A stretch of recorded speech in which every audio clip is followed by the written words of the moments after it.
What the problem is the blood. To need blood, donation, to transfuse blood, you need bag. Can you believe an empty bag is suitable to is not allowed? And if you found to have a empty blood bag, you will be killed immediately. There's no judgment, because this is considered one of the enemy to the regime, the empty blood bag. Because in the house, that empty blood bag will be filled from a donor and given to a recipient. So this regime we are dealing with, they never heard of plastic bullets. They never heard of water spray. They never heard of gas tears. They heard only in one thing, live bullet in the head. And I promise you, and I swear in the name of Wallahi Al-Azim, what I told you is the truth. A lot of people say, can't be, it's impossible, beyond belief. So Sister Nawal said something very important for you to know. They actually, these young men, and they killed, and they handed them over to their family, mutilated. But more important thing, they cut their male sex organ. Why is that? And the other issue, people actually, killed and killed. They killed people. I have told you, I'm from Homs. I'm very proud. I'm from Baba Amr, even more proud. It is really makes me, I'm very proud. I'm from Syria, I'm proud. Syria today want to recapture the history. This hijacker, Al-Assad and his family hijacker trying to hijack Syria, they will never succeed. And I tell you, good news, we are going to win. We are going to win. We are going to win, inshallah. Now, I just want to say 2 words about the regime of brutality is beyond imagination. Beyond imagination. So why we should give tonight? It is to save blood. Syria always well-off country, but we made actually needy by this regime. I have somebody just arrived from Baba Amr telling me what they did. They entered the town with lorries. If you have a TV, a fridge, washing machine loaded in the lorry. Our people put what they need for a year of grain and of wheat and things like that. They took it and threw it in front of the tanks, and the tanks go around to destroy the food. So, and then the people actually house destroyed, food being damaged and left, and they try to really try to cut any sort of earning supply or of food supply to make you kneel and accept the ruling. And the people, I have to tell you, the unity, brother and sister, something very important. Alhamdulillah, Muslim brotherhood coming back. People in Syria, united.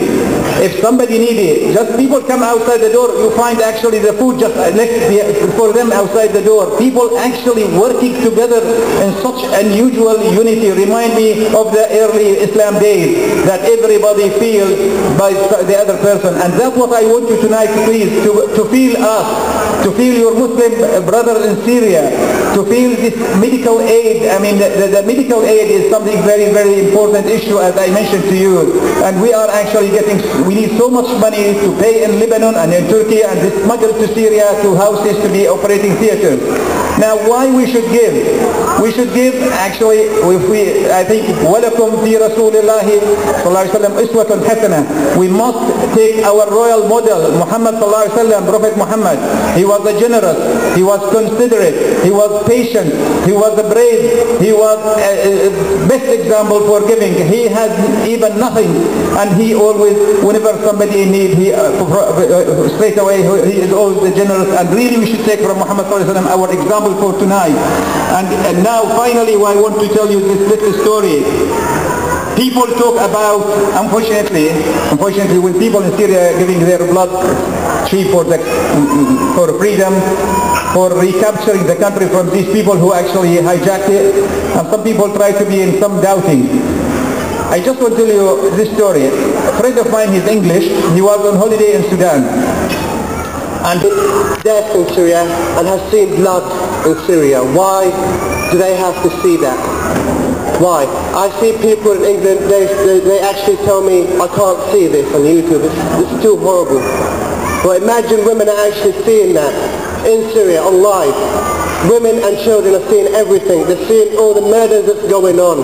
People being tortured. Women being raped. They are raping our women in front of the men, in front of their husbands, in front of their brothers. They want us to stop. And we'll never stop. People are starting to tell me, We've lost hope in Syria. It's never going to stop. It's took too long. I'll tell you something. The Syrian people will never stop.